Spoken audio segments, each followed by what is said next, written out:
Nuestro universo es un espacio inmenso, de una escala que desafía la imaginación. Se calcula que en el cosmos hay más estrellas que granos de arena en todas las playas de la Tierra juntas. Es una cifra que lleva al límite nuestra capacidad de comprensión. Sin embargo, pese a esa enormidad, el universo no es tan bullicioso como cabría imaginar. En realidad, es un lugar con una densidad de materia extremadamente baja. Si redujésemos cada estrella al tamaño de un grano de arena, la distancia media entre un grano y otro sería de unos 8 kilómetros, casi la altura del Everest. A escala real, eso equivale aproximadamente a 4 años luz, una distancia que la humanidad no puede recorrer con la tecnología de la que dispone hoy. La nave espacial más rápida que hemos construido, la sonda Parker de la NASA, tardaría alrededor de 7.000 años en cubrir ese trayecto. Y recuerda, esa es solo la distancia hasta la estrella más cercana. La galaxia más próxima está cientos de miles de veces más lejos. Ante distancias tan inconcebibles, el ser humano parece encerrado en una jaula invisible de la que no puede escapar. Todos los sueños de explorar el universo quedan sometidos a las leyes de la física, como si el propio cosmos nos desafiara continuamente. Aún así, no nos rendimos. La ciencia y la tecnología tienen límites.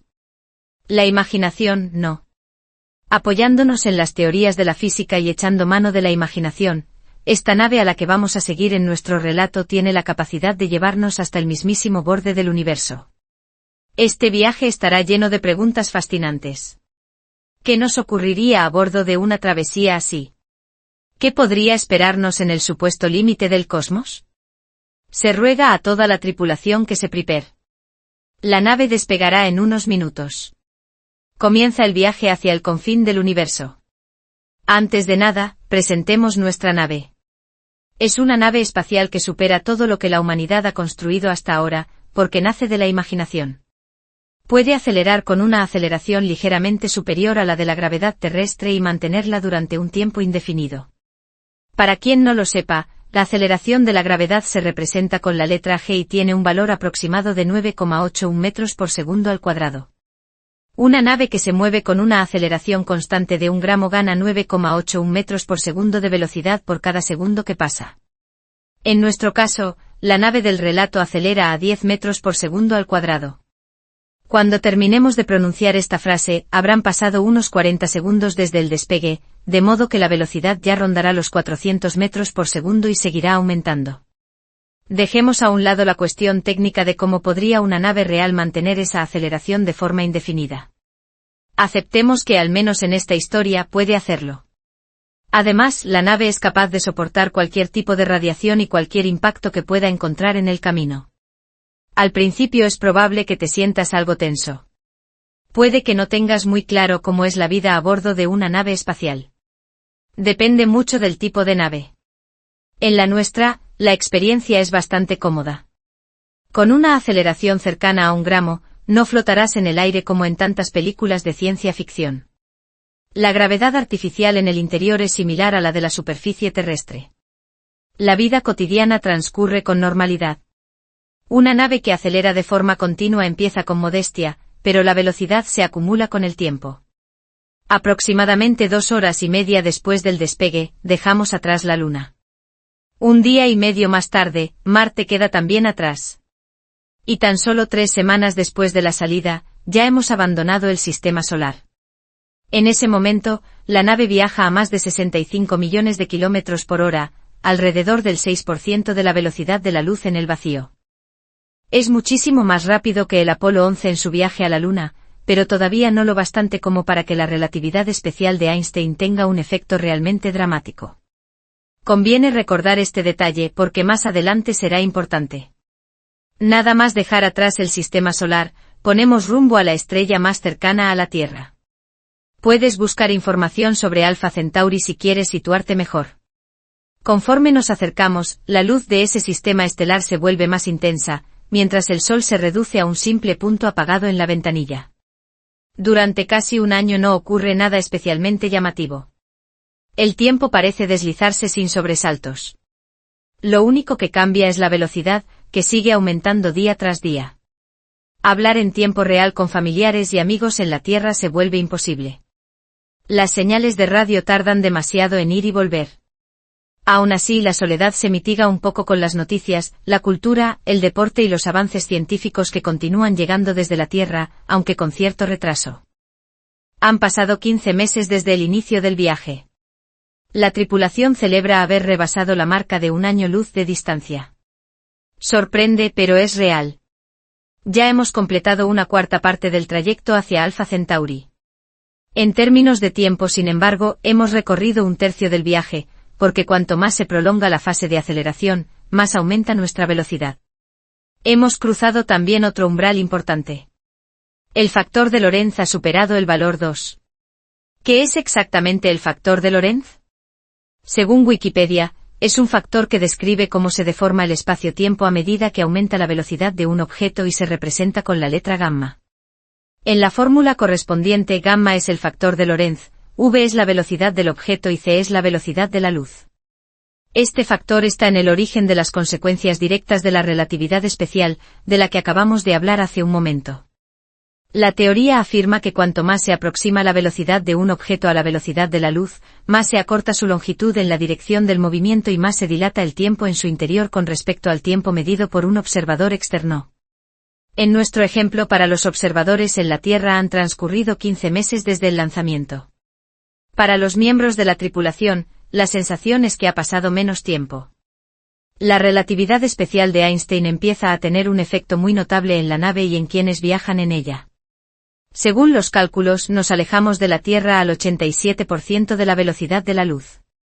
Si nada cambiase, la velocidad observada desde fuera superaría la velocidad de la luz en unos 45 días. Pero la teoría de Einstein, confirmada una y otra vez con gran precisión, sostiene que nada puede viajar más rápido que la luz. Ningún observador verá jamás un objeto material moverse a una velocidad superior a la de la luz. Y aquí comienzan los fenómenos aparentemente paradójicos. ¿Por qué nada puede ser más rápido que la luz? Imagina que conduces un coche tratando de alcanzar a otro que va delante.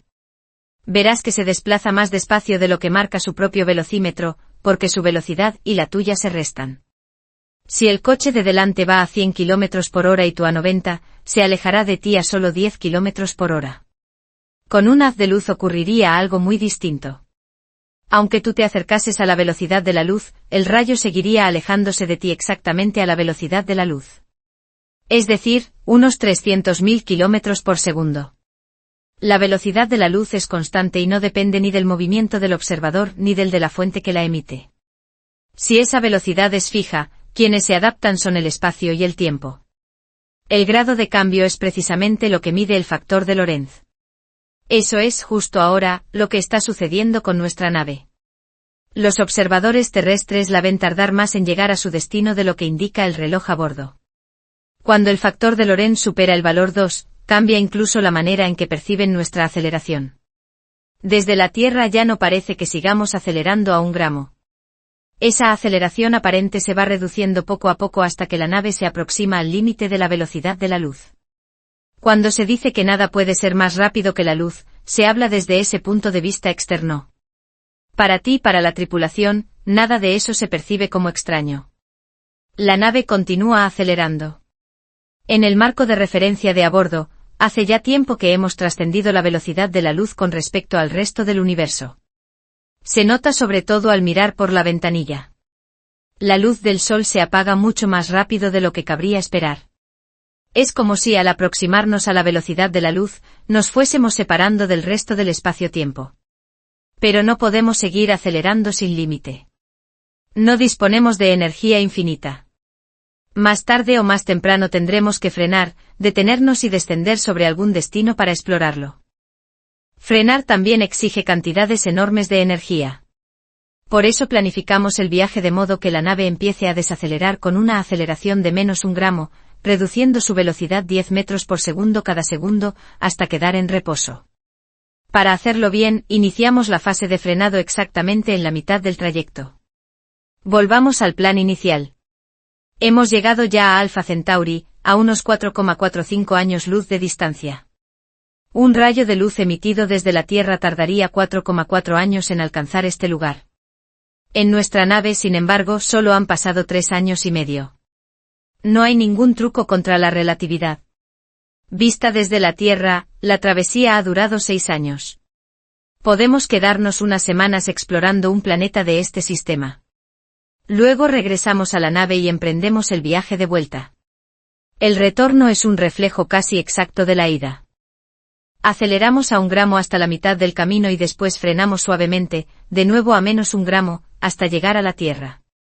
Cuando vuelvas a pisar tu hogar, para ti habrán pasado unos 7 años. Para quienes se quedaron en la Tierra, habrán sido 12. Nada mal para un viaje a la estrella más cercana. Ahora fijémonos en otro detalle. La nave siempre empieza a frenar en la mitad exacta del trayecto. Ese punto se encuentra a 2,2 años luz de la Tierra y se alcanza 1 año y 8 meses después del despegue, medidos a bordo. En ese momento, según el reloj de la tripulación, la velocidad roza el 95% de la velocidad de la luz. A partir de ahí, dentro de la nave se abre un debate intenso. Hay opiniones enfrentadas. Al final, la tripulación toma una decisión. No aterrizar en Alpha Centauri. Aprovechar la capacidad de la nave para ir todavía más lejos. El viaje se divide en 4 fases: aceleración de ida, frenado de ida, aceleración de vuelta y frenado de vuelta. El siguiente objetivo es alcanzar los 30 años luz de distancia, más allá de la nube interestelar local en la que se mueve el sistema solar. Un recorrido así, de ida y vuelta, exigiría unos 133,4 años de tiempo a bordo. Al regresar, los hijos que dejamos en la Tierra rozarían los 70 años. Serían encuentros extraños, como los que sugiere la película Interstellar. Y aún así, no nos quedaríamos en esos 30 años luz. Una vez cruzado ese límite, lo siguiente es una burbuja local, la llamada local bubble, con un diámetro de más de 300 años luz. Para completar un viaje de ida y vuelta a través de esa burbuja, la tripulación emplearía 22 años. Pero en la Tierra, durante ese mismo tiempo vivido a bordo, habrían transcurrido unos 600 años. El mundo de origen sería casi irreconocible. ¿Quién recordaría entonces que 6 siglos antes una nave partió hacia el espacio profundo? 22 años representan una porción importante de una vida. Sin embargo, para una tripulación veterana aún queda margen para seguir. Si quisieran continuar prestando servicio, podrían proponerse abandonar por completo el brazo espiral de la galaxia en el que vivimos, el brazo de Orión. No es tan descabellado como pueda parecer. Nuestra nave puede seguir acelerando. Un viaje de ida y vuelta hasta el borde del brazo de Orión solo requeriría unos 31 años en la nave. 41 años en total, contando todas las fases. Al 8º año de travesía se alcanza la velocidad máxima y termina la fase de aceleración de la ida. Sin embargo, ya hacia el 6º año y medio de aceleración, al mirar por la ventanilla se aprecia algo inquietante. En la lejanía aparece una especie de resplandor rojizo que va creciendo poco a poco. Al principio uno podría pensar que se trata de una ilusión óptica o de un problema de visión. Pero no. El factor de Lorentz ha alcanzado el valor 650. La radiación de fondo de microondas del universo se ha desplazado lentamente hacia el rango de la luz visible, en tonos rojizos. Durante el último año de aceleración, el cielo se vuelve cada vez más rojo, más intenso, hasta que se llega a la velocidad máxima. Da la impresión de que, en cierto modo, el propio universo se ha fijado en nosotros. Más allá del brazo de Orión, viajar hasta el borde de la galaxia tampoco es una locura. La Vía Láctea tiene un diámetro de más de 100.000 años luz. En nuestra nave un viaje de ida hasta ese límite podría completarse en poco más de 20 años, y la ida y vuelta entera en 41. Al regresar, la tripulación tendría más de 60 años. La Tierra, en cambio, habría vivido varios millones de años. Cuesta imaginar cómo sería la humanidad dentro de 1 millón de años. Probablemente el mundo sería irreconocible. Para hacerse una idea, podemos recurrir a los científicos del Centro de Investigación Ames de la NASA y a sus visiones del futuro. Dentro de 1 millón de años, es posible que la Tierra ya no ofrezca suficiente espacio habitable. Las grandes estaciones espaciales en órbita se convertirían en una opción lógica. Se han propuesto al menos 3 diseños para estos asentamientos del futuro: la esfera de Bernal, el hábitat toroidal y el cilindro espacial. Estas colonias podrían albergar entre 10.000 y 1 millón de personas. Girarían sobre sí mismas para generar gravedad artificial. El cilindro o la estructura más grande estaría salpicado de grandes ventanales por los que entraría la luz del sol. Se conoce como cilindro de O'Neill. Las personas vivirían sobre una superficie curva, como bajo una gigantesca cúpula de cristal, con campos y cultivos repartidos por su interior. La luz se dirigiría mediante espejos hacia las zonas habitadas. El problema de la radiación se resolvería con pantallas de polietileno, capas de plomo o campos magnéticos artificiales, similares al escudo que genera el propio campo magnético terrestre. Hoy en día, el oxígeno en el espacio se obtiene sobre todo mediante electrólisis del agua. La NASA ha desarrollado también tecnología para capturar dióxido de carbono, abundante en planetas como Marte, y transformarlo en oxígeno y carbono.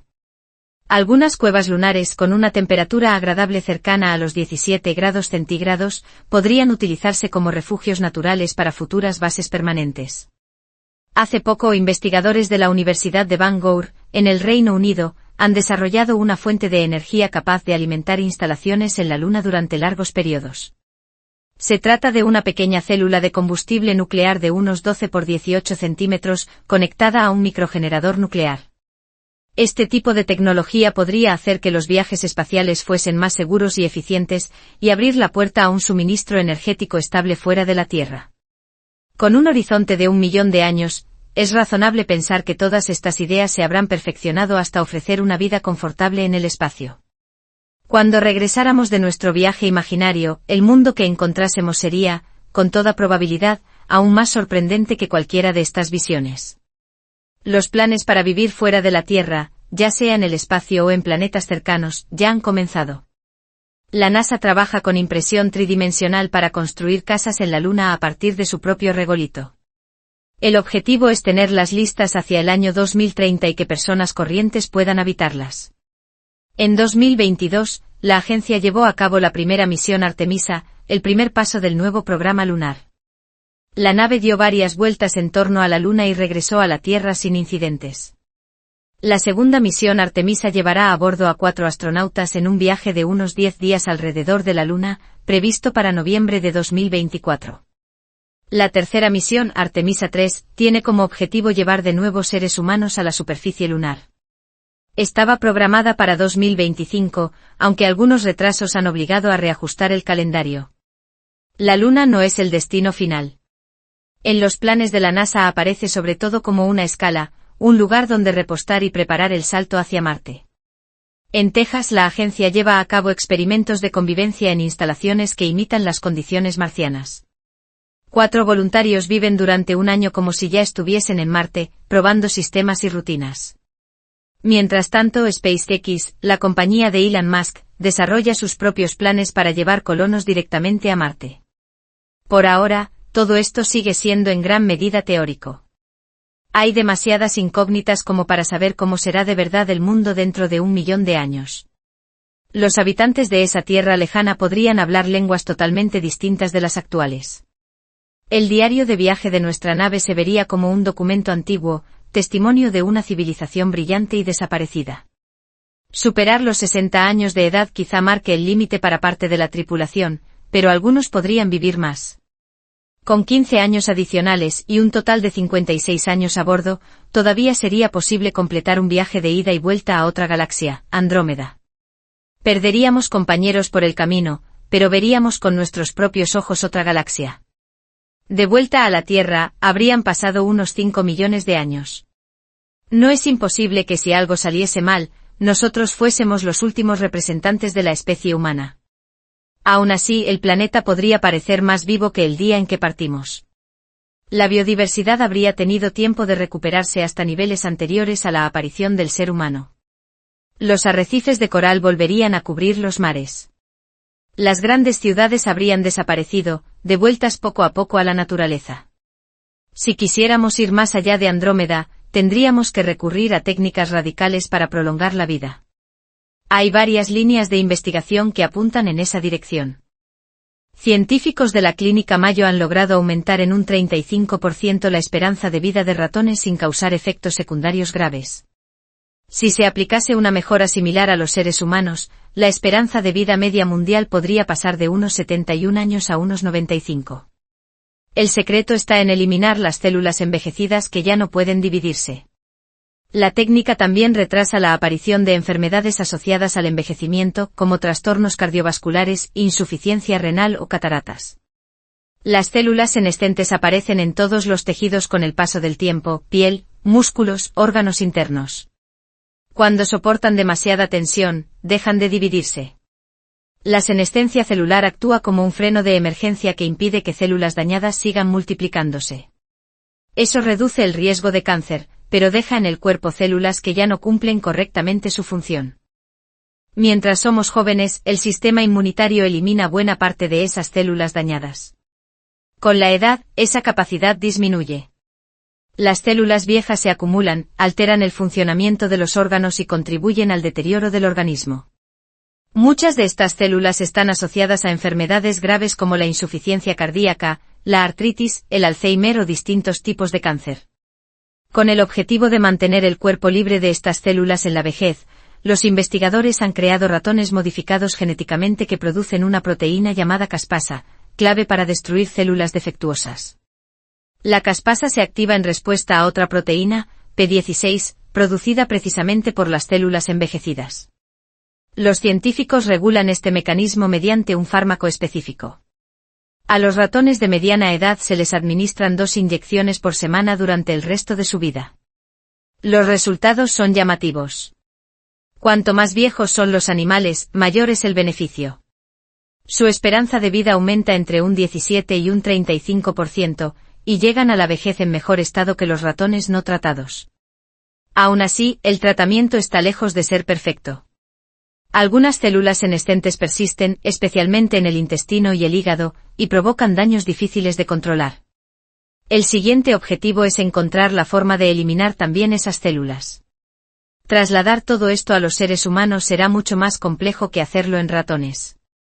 El propósito final es conseguir un medicamento con efectos comparables en personas, capaz de eliminar entre el 60 y el 70% de las células envejecidas en la mediana edad. El potencial de estas investigaciones ha atraído a numerosos inversores. La empresa Unity Biotechnology fue una de las primeras en apoyar el desarrollo de fármacos contra el envejecimiento. El viejo sueño de vivir un siglo con buena salud empieza a parecer menos imposible. Con una tecnología así, los viajes más allá del cúmulo de galaxias de Virgo se vuelven concebibles. Actualmente vivimos en ese cúmulo. Un viaje de ida y vuelta más allá de sus límites podría durar unos 67 años a bordo. El cúmulo de Virgo forma parte de una estructura aún mayor, el supercúmulo Laniakea, una región del espacio de millones de años luz que contiene decenas de miles de galaxias. Abandonar por completo Laniakea requeriría un viaje de unos 76 años a máxima velocidad, ida y vuelta. En esa travesía, el factor de Lorentz alcanzaría valores en torno a los 250 millones. Incluso así, el tiempo vivido por la tripulación seguiría siendo razonable, siempre que se dispusiese de una tecnología eficaz contra el envejecimiento celular. La diferencia de tiempo con respecto a la Tierra sería incalculable. Vistos desde el espacio, los continentes ya no estarían donde los conocíamos. No habría plantas ni animales. El aire sería irrespirable. Durante ese intervalo, la luminosidad del Sol habría aumentado casi un 10%. El proceso de meteorización se habría acelerado de forma brutal. El dióxido de carbono habría caído por debajo del nivel necesario para la fotosíntesis. Sin plantas, la vida compleja desaparece. Con suerte tal vez quedasen algunos microorganismos simples. La Tierra estaría en sus últimos suspiros. Regresar en ese momento sería profundamente doloroso para cualquier ser humano que recordase el antiguo esplendor del planeta. Quedaría una forma de escapar de esa tristeza. No volver. Laniakea no es el final del camino. Podríamos ir todavía más lejos. La dilatación del tiempo sería tan extrema que, desde nuestra perspectiva, podríamos recorrer distancias cada vez mayores en pocos años. La pregunta es otra. ¿Podríamos llegar hasta el borde del universo observable? Lamentablemente la respuesta es no. Cuando las distancias alcanzan miles de millones de años luz, entra en juego la expansión del universo. En 1998, astrónomos de distintos países observaron supernovas lejanas con telescopios espaciales para medir la velocidad de esa expansión. Descubrieron que se está acelerando. Las ilustraciones que acompañan esos estudios muestran un universo que se estira cada vez más deprisa. No sabemos con certeza por qué. Una de las hipótesis habla de la energía oscura. A partir de las distintas medidas de la expansión se pueden definir varios horizontes cósmicos. Uno de ellos es el llamado horizonte de partículas, la distancia máxima que podría haber recorrido un fotón desde el Big Bang, hace unos 13,8 mil millones de años. A simple vista, la luz habría avanzado durante 13,8 mil millones de años luz. Sin embargo, como el espacio se ha ido expandiendo, la distancia real hasta esas regiones es mucho mayor, en torno a 46 mil millones de años luz. Volvamos a nuestra nave imaginaria. Si quisiéramos realizar un viaje de ida y vuelta a distancias de miles de millones de años luz, nos encontraríamos con un problema. La expansión del espacio incrementaría constantemente la separación entre los puntos de partida y llegada. Cuanto más avanzásemos, más se alejaría el destino. Dentro de estructuras ligadas por la gravedad, como las galaxias o los propios supercúmulos, la expansión queda prácticamente anulada. Pero una vez fuera de esas islas cósmicas, ya no hay nada que frene el estiramiento del espacio.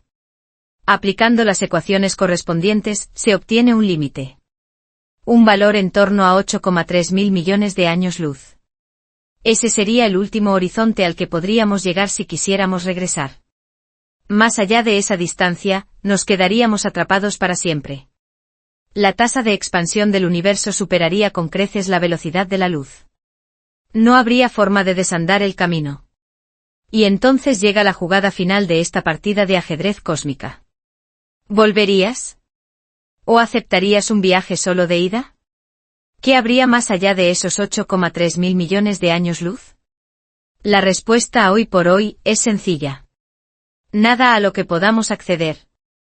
En ese punto, la nave dejaría de ser un vehículo para viajar por el espacio. Se convertiría en una máquina del tiempo. Si mantuviésemos la aceleración durante 200 años de tiempo propio, en la Tierra habrían pasado alrededor de 10 elevado a 41 años. Un intervalo tan grande que, según algunos modelos teóricos, incluso los protones podrían haberse desintegrado. La materia, tal como la conocemos, se habría desvanecido. En ese escenario extremo podríamos decir que el viaje ha terminado. Habríamos alcanzado un estado en el que el tiempo y el espacio dejan de tener sentido. Pero conviene recordar algo. Ninguna conclusión científica es definitiva. La ciencia cambia.